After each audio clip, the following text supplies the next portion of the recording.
Les experts de l'IMO, le pro de l'IMO. Et on est en ligne avec Sébastien Blanc-Villain, directeur général L'Adresse Anjou-Maine. Bonjour Sébastien. Bonjour Marie. Alors je le disais, on va parler de situations qui malheureusement se reproduisent de plus en plus, en témoigne le coût de nos assurances d'ailleurs, on parle de catastrophes naturelles. Dans votre région, vous avez eu des inondations et vous avez constaté l'impact de ces inondations, de ces catastrophes naturelles sur, quand je disais tous les maillons de la chaîne immobilière, c'était sur les locataires comme sur les propriétaires.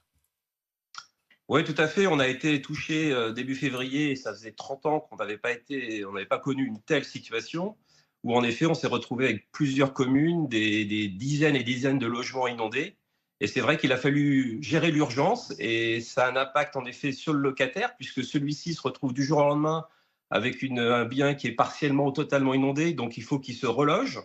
Donc il faut savoir que le propriétaire, lui, n'a aucune obligation de reloger son locataire. Donc ça veut dire que le locataire doit se débrouiller via son assurance ou via éventuellement la mairie pour trouver un logement. Donc déjà, c'est impactant effectivement pour le locataire. Forcément, le propriétaire, lui, c'est impactant parce que le droit du locataire dans ce cas-là, c'est d'arrêter de payer totalement ou partiellement son loyer. Donc le propriétaire, lui, se retrouve dans une situation où il n'a plus de loyer. Donc il faut qu'il fasse appel à son assurance pour éventuellement avoir une réparation de son préjudice locatif. Et puis bien entendu, après, c'est toute la partie qui va être expertise, travaux. Voilà, c'est la remise en état du logement. Et ça prend des mois. C'est ce que j'allais dire, tout ça prend du temps. Mais ma question, c'est justement, comment vous intervenez dans ces moments-là, que ce soit sur la gestion locative avec le locataire, que ce soit sur le marché de la transaction, de l'évaluation du patrimoine aussi, ça doit être compliqué, du recours aux assurances, qui s'en occupe? Est-ce que vous intervenez dans cette chaîne-là? Comment ça se passe? Oui, bien sûr. En tant que gestionnaire locatif, on se doit bien sûr de prévenir les assurances. On essaye de faire le lien parce que le locataire, lui, est dans une situation de stress. Donc, on est là aussi pour l'accompagner, pour prévenir son assurance, puisqu'on a tous les éléments pour le faire, prévenir aussi l'assurance du propriétaire, que tout ça, ça se mette un petit peu en marche. Commander, alors les expertises reviennent vers nous aussi pour les rendez-vous. Donc, en effet, c'est un vrai travail qui dure sur des semaines, puisque là, on rentre simplement dans une phase, et on est quasiment 3 mois après, où les assécheurs arrivent dans les logements parfois. Donc ça veut dire que pendant toute cette période-là, c'est effectivement pas mal d'incertitudes. Donc ça, c'est sur la partie locative.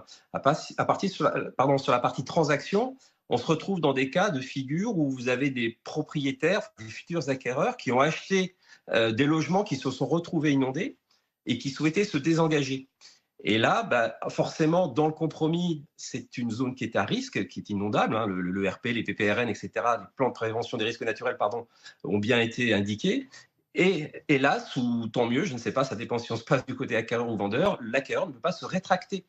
C'est pas parce que la maison a été inondée, c'est une zone inondable qui peut se rétracter. Donc en effet, on a aussi pas mal de gestion, non pas conflictuelle, mais de pédagogie avec le notaire, avec les acquéreurs, les vendeurs, pour expliquer que la vente, elle doit aller jusqu'au bout. Mais du coup, ça se passe comment? Alors pardon, mais ça m'intéresse particulièrement ce cas-là de la transaction qui était en cours finalement avec ce compromis de vente.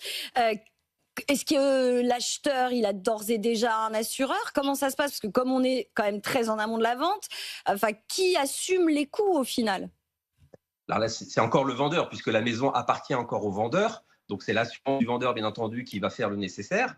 Et l'acquéreur, on va certainement repousser un petit peu l'acte authentique pour que la maison soit rendue à nouveau, soit habitable, soit à l'état où elle était lors du compromis. Et là-dessus, Sébastien, on n'est pas du tout sur les cas de maisons fissurées avec, vous savez, les retraits gonflement des argiles. Le système assurantiel fonctionne mieux que là-dessus, non? Quand on est sur un cas d'inondation. Je pense oui, parce que hélas, on en a de plus en plus. Et c'est vrai que les assureurs, ils sont un petit peu maintenant au fait du jour par rapport à cette situation-là. Alors c'est vrai qu'en plus, vu le volume qu'il y a eu, il y a forcément un automatisme qui a permis d'aller un peu plus vite qu'habituellement. Bon, les maisons fissurées, c'était encore un autre souci. Là, c'est des problèmes structurels qui sont totalement étrangers aux locataires. Mais là, la complexité, c'est que tout le monde, voilà, locataire, propriétaire, assurance, agence immobilière, artisans, tout ça doit, experts aussi d'assurance, tout ça doit rentrer effectivement dans une certaine logique de calendrier en fait. Voilà. Sébastien, Et j'ai quand plus même, vite, c'est mieux. ouais, j'ai une dernière question à vous poser parce que notre réalisateur Alban, qui est à fond dans nos sujets et qui a toujours des questions très pertinentes, me dit mais qu'est-ce qui se passe quand en cours de route, la zone qui était peut-être pas inondable au départ, elle le devient? Est-ce que là, pour le coup, ça remet en cause ce qui a été signé ou pas? Alors là, je ne suis pas un juriste, on va dire, qui pourrait vous citer des articles. À mon avis, si effectivement, lors du compromis, la zone n'est pas inondable, elle devient inondable, je pense que là, il y a peut-être une remise en question. C'est assez possible. Là, il faudrait creuser. Hein. Je ne veux pas aller au-delà de mes compétences. Tous les cas de figure, en tout cas, que nous avons eus, c'est clairement des zones qui étaient inondables, qui ont prouvé qu'elles étaient inondables, hélas. On n'a pas eu de cas où on a des zones qui étaient non inondables et qui sont devenues inondables. Je ne sais pas si j'ai un doute sur le fait de dire qu'il y a une zone non inondable qui est devenue inondable. En tout cas, dans notre secteur, j'en ai pas connaissance à ce jour. Mais c'est quand même quelque chose qui pourrait être de nature à contester de la part de l'acquéreur au moment après signature du compromis de vente, pour le coup. Bah oui, vraisemblablement, bien sûr. Mais on reprendra le temps parce que vraiment ce sujet est passionnant et malheureusement ce sont des épisodes qui sont amenés à se multiplier. Merci pour votre témoignage. Sébastien Blanc-Villain, directeur général de l'Adresse Anjou-Maine. Si comme Sébastien vous avez des témoignages à nous apporter à l'antenne de BFM Business, n'hésitez pas à nous écrire.